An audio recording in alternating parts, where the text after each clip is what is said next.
വീടെന്ന സ്വപ്നം യാഥാർത്ഥ്യമാക്കാൻ കാത്തിരിക്കുന്നവർക്ക് വമ്പൻ പദ്ധതിയുമായി കേന്ദ്ര സർക്കാർ. ഈടില്ലാതെ ഭവന വായ്പ ലഭിക്കുന്ന പദ്ധതി കേന്ദ്ര സർക്കാർ ഉടൻ തന്നെ പ്രഖ്യാപിക്കുമെന്നാണ് റിപ്പോർട്ടുകൾ. സാധാരണക്കാർക്ക് യാതൊരുവിധ ജാമ്യവുമില്ലാതെ 20 ലക്ഷം രൂപ വരെ വായ്പ നൽകുന്ന പദ്ധതി കേന്ദ്ര സർക്കാർ വിഭാവനം ചെയ്യുന്നുവെന്നാണ് റിപ്പോർട്ട്. ഇടത്തരം വരുമാനക്കാരെ ലക്ഷ്യമിട്ടാണ് ഇത്തരമൊരു പദ്ധതി മോദി സർക്കാർ കൊണ്ടുവരുന്നത്. ഗ്രാമീണ മേഖലയിൽ കൂടുതൽ തൊഴിലവസരങ്ങൾ സൃഷ്ടിക്കാനും സാമ്പത്തിക ക്രയവിക്രയം വർദ്ധിപ്പിക്കാനും പദ്ധതി ഉപകാരപ്പെടുമെന്നാണ് പ്രതീക്ഷിക്കുന്നത്. മൂന്നാമതൊരാളുടെ ഷുവർട്ടിയോ ജാമ്യമോ ഇല്ലാതെ 20 ലക്ഷം രൂപ വരെ നൽകുന്നതായിരിക്കും പദ്ധതി. അടുത്ത സാമ്പത്തിക വർഷം തന്നെ പദ്ധതിയുടെ പ്രഖ്യാപനം ഉണ്ടാകാനുള്ള സാധ്യതകളാണ് കേന്ദ്ര സർക്കാർ വൃത്തങ്ങൾ സൂചിപ്പിക്കുന്നത്. വായ്പ അനുവദിച്ച ശേഷം തിരിച്ചടവിന് 30 വർഷം വരെ സാവകാശം ലഭിക്കും. കുറഞ്ഞ തവണ വ്യവസ്ഥയിൽ കൂടുതൽ കാലാവധി ലഭിക്കുമെന്നതിനാൽ ഈ പദ്ധതിയിൽ ചേരുന്നവർക്ക് ഏറെ ഗുണകരമാണ്. നഗരഭവന നിർമ്മാണത്തിന് മിതമായ നിരക്കിൽ വായ്പ ലഭ്യമാക്കുന്നതിന് പലിശ സബ്സിഡി പദ്ധതി ഉണ്ടാക്കുമെന്ന് ബജറ്റിനിടെ ധനമന്ത്രി നിർമ്മല സീതാരാമൻ വ്യക്തമാക്കിയിരുന്നു.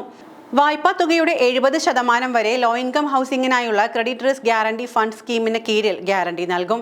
പദ്ധതിക്കു കീഴിൽ യോഗ്യമായ വരുമാനം, തുല്യമായ പ്രതിമാസ ഗഡു, അറ്റ പ്രതിമാസ വരുമാന അനുപാതം തുടങ്ങിയ മാനദണ്ഡങ്ങൾ നിശ്ചയിക്കുന്നതിന് ധനകാര്യ, ഭവന, നഗരകാര്യ മന്ത്രാലയങ്ങൾ, നാഷണൽ ഹൗസിംഗ് ബാങ്കും മറ്റ് വാണിജ്യ ബാങ്കുകളുമായി ചർച്ച നടത്തിവരുന്നെന്നാണ് വിവരം.